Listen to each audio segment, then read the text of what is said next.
Hi விவாஸ், இது என்ன என்று தெரிகிறதா உங்களுக்கு? பாருங்கள். இன்றைய வீடியோவில் ஆப்பிளை பற்றி தான் பார்க்க போகிறோம். வாங்க வீடியோக்குள் போகலாம். இந்த வீடியோவை கடைசி வரைக்கும் பாருங்கள். பார்த்தால் நல்ல தகவல் உங்களுக்கு. ஆப்பிள் நம் இந்தியாவில் காஷ்மீர் மற்றும் ஹிமாச்சல பிரதேசம் ஆகிய இடங்களில் அதிக விளைச்சல் உள்ளது. எவ்வளவு செழிப்பாக வளர்ந்து ஏராளமான ஆப்பிள்கள் வளர்ந்து கொத்து கொத்தாக தொங்குகிறது பாருங்கள். ஒரு ஆப்பிள் செடியில் அதிக அளவு மகசூல் உள்ளது பாருங்கள். ஆப்பிளை தமிழர்கள் இத்தனை வகையாக அழைப்பார்கள். அரட்டிப்பழம், குமளிப்பழம், ஆப்பழம் என அழைப்பார்கள். ஆப்பிள் வெளிப்புறம் பெரும்பாலும் சிவப்பாகவும் சில ரகங்களில் இளம் பச்சை அல்லது மஞ்சளாகவும் காணப்படும். ஆப்பிள் பழத்தின் தோல் மெல்லியதாகவும் பழச்சதை உறுதியாகவும் இருக்கும். சதையின் உள்ளே சில சிறு விதைகள் இருக்கும். ஆப்பிளை ஸ்ப்ரிங் ரோல் வடிவில் கட் செய்து குழந்தைகளுக்கு கொடுத்தால் விரும்பி சாப்பிடுவார்கள். வறண்ட நிலத்திலும் கூட ஆப்பிள் செடி வளர்ந்து நிறைய ஆப்பிள் பழங்கள் வளர்ந்துள்ளது பாருங்கள். மத்திய ஆசியாவில்தான் ஆப்பிள் முதலில் பயிர் செய்யப்பட்டது.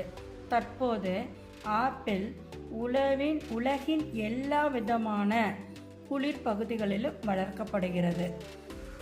ஆப்பிள் மற்ற பழங்களைப் போல பெரும்பாலும் சமைக்கப்படாமலேயே சாப்பிடலாம்.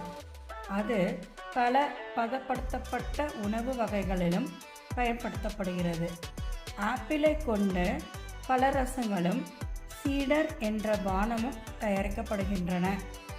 தினம் ஒரு ஆப்பிள் சாப்பிட்டால் மருத்துவரை தூர வைக்கும்.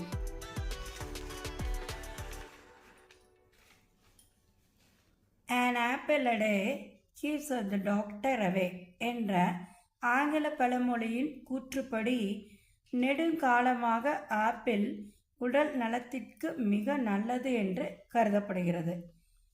இதய நோய்கள், கொழுப்புச்சத்து குறைவு ஆகியவற்றிற்கும் ஆப்பிள் உதவுகிறது. இந்த ஆப்பிளை பறவைகள் எவ்வளவு அழகாக சாப்பிடுகிறது பாருங்கள். வெளிநாட்டில் தங்க நிறத்திலும் நீல கலரிலும் வெள்ளை நிறம் மற்றும் கருநீலம் இரத்த சிகப்பு நிறத்திலும் உள்ளது. ஆப்பிளை எவ்வளவு அழகாக வெட்டுகிறார்கள் பாருங்கள். ஸ்லைஸ் வடிவில் வெட்டி சிப்ஸ் செய்து தந்தால் குழந்தைகள் விரும்பி அழகாக சாப்பிடுவார்கள். மழைக்காலங்களில் நாம் சாப்பிட்டாலும் உடலுக்கு எந்த பிரச்சனையும் இருக்காது. பச்சை ஆப்பிள் உடம்புக்கு நல்லது. இந்த வீடியோவில் நான் கடைசியில் கூறுகிறேன் என்று சொன்னேன் அல்லவா? அது என்னவென்றால், ஆப்பிள் பழத்திலிருந்து ஆப்பிள் வினிகர் சீடர் தயாரித்து மருத்துவ தேவைக்கு பயன்படுகிறது. ஆகவே தினம் ஒரு ஆப்பிள் சாப்பிட்டால் மருத்துவ தேவையே இருக்காது. மேலும் இதுபோல் வீடியோவில் பார்க்கலாம். Thank you viewers.